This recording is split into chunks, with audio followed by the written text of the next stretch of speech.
Hello guys, সঙ্গে আমার শুরু দিচ্ছে খবরটা হচ্ছে একটা হুমিদ আমার জন্য পরামর্শ। আমি আজ তোমাদের সাথে বেশ কিছুক্ষণ ধরে থাকবো।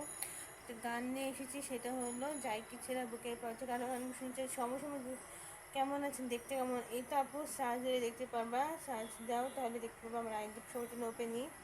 তো ভালো থেকো। হ্যাঁ, আমি মেরিড। তো আমরা একই বাসায় থাকি, বাট আমি যে এখন আমার মেয়ে, আমার বাচ্চা আছে দুজন। হ্যাঁ ভাই, আমার একজন তো আমার বাবাই হয়, মানে প্রিন্স জর্জ, সে আমার বাবা হয়। আর ক্যারলেট আর লুস দুজন আছে। ক্যারলেটের এজ 9 বছর আর লুসের বয়স হচ্ছে 6 বছর। 3 বছরের গ্যাপ দেওয়া নেই ওদের।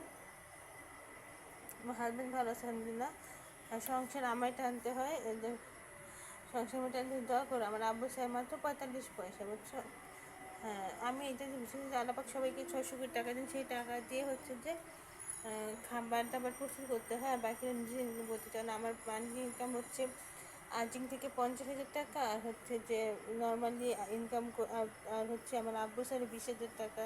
আর বাকি 20,000 টাকা আছে আমার লেখা, মানে আমার আর্টিকেল লেখার টাকা থেকে আসে। বাকি মানে 25,000 টাকা, আর স্যার 8,000 টাকা বা 7,000 টাকা, 9,000 টাকা দেয় আমাকে। আর হচ্ছে যে আমার আর হচ্ছে রাজশাহীতে আমার একটা ফ্ল্যাট আছে, ওইটা ভাড়া হচ্ছে 8,000 টাকা। আর আইসিসি থেকে আসে 7,000 টাকা। আমার 75,000 টাকা 3,000 টাকা সেভিংস অ্যাকাউন্টে রাখি, আর বাকি 72,000 টাকা দিয়ে সংসার চলে আর কি। তো যাই হোক, ভালো থাকবো, বাবা, আসসালাম, বাই।